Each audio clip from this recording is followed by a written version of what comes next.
You can Hello, fire. Jacques. We can start the Hello, question. Thank Jacques you. and Sia.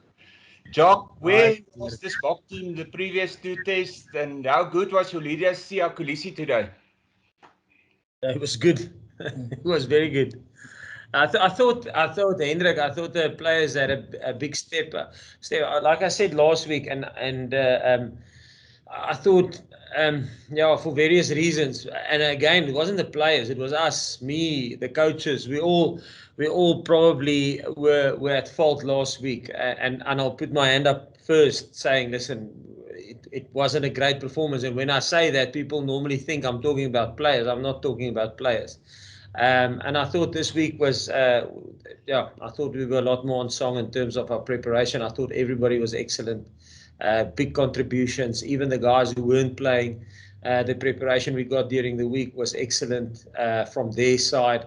You know, it's tough to sit here for 6 weeks and not getting a chance and not getting a start. But I mean that's how life is now in COVID.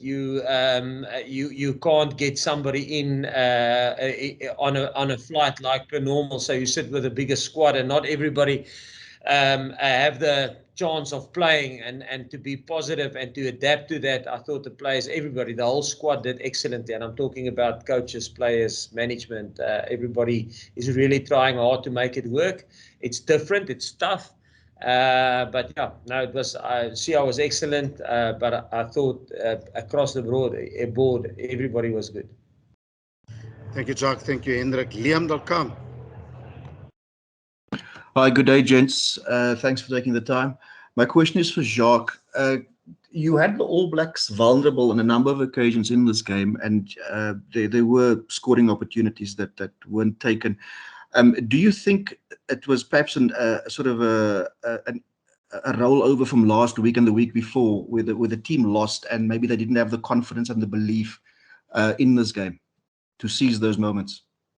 No, we had the belief, 100%. There was not a player, not a person in our squad that didn't believe we could beat the All Blacks today. Not one. And we knew we had great preparation during the week. So no, there wasn't a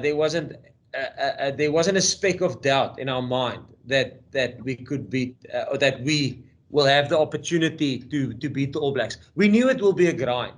Because you're playing number 1 and 2 in the world. So it's always going to come down to a point that if you take our history in the last, since I've been back with Rassie and with this team, a 2-point victory in Wellington, a 2-point loss against them in Pretoria, then a draw in Wellington again in 2019, then a 10-point loss with lots of opportunities burned, but they were excellent on that day, the first test match in the Rugby World Cup. And today, I don't know how many points, 2 points, 1 point, I can't remember. So yeah, it's always going to be like that. And no, we had 100% belief. Sorry, I was just referring to they may not have been as confident as they could have been had they won the previous two. That was more what I was referring to. Oh, yeah, I don't know. Well, I was still confident, so I can't talk for the players if they had confidence or not. I thought they had confidence in terms of, and obviously, I guess what you're trying to say is by winning and by you build momentum and you build basically momentum. Yes, and we didn't have momentum. So yes, I get you now 100%.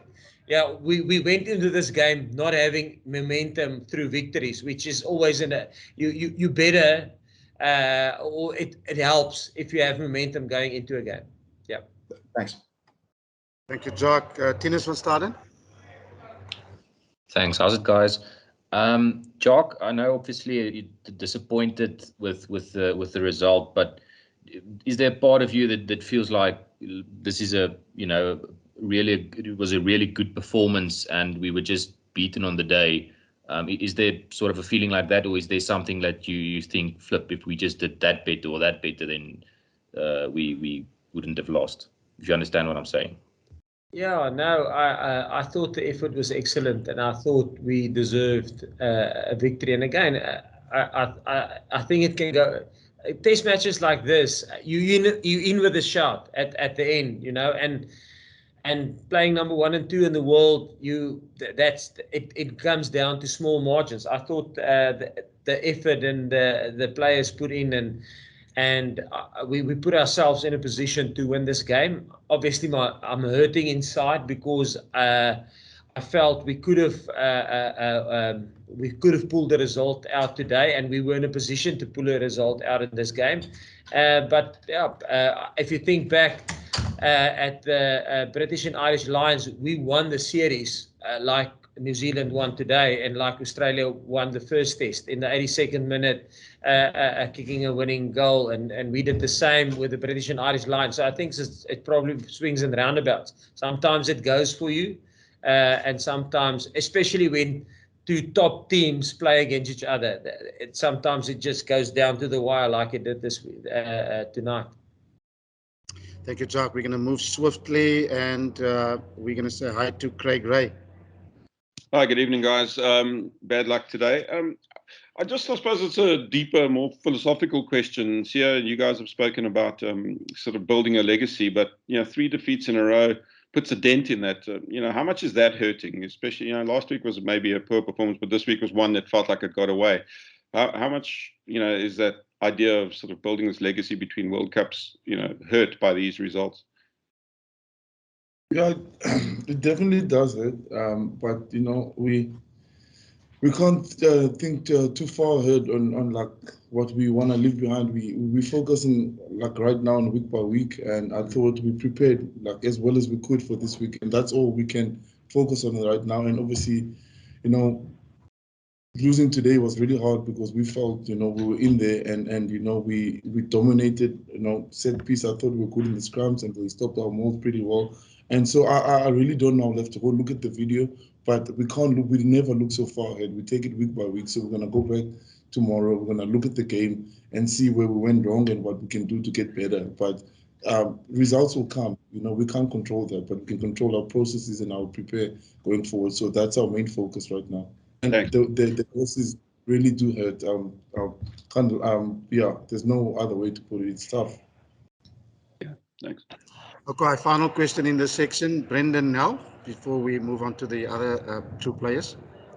Brendan. Hi guys, sorry, just maybe following on with Craig's question there about the 3 losses. The one thing that's happened in the modern era more often than not is that these have always been close games, but New Zealand seems to put it through at the end with 1 or 2 points. And I know it hasn't been always that way in your guys' era since Jacques, you and Rossi were there, but what did the Boks have to do to overcome that, to maybe get that killer punch that they don't lose these games at the end? Is there something you guys can see or long term? And I'm obviously talking a bit more long term now. Yeah, I think, I don't know, to be honest. I haven't thought about that.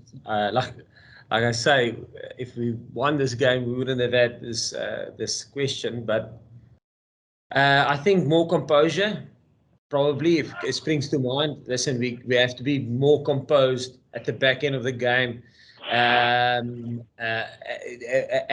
almost finishing the game a little bit better. Obviously, because we were leading 78 minutes in the game, and then maybe we weren't as composed as we could have been or should have been. I think probably, Brendan, that's probably the thing that springs to mind in terms of that.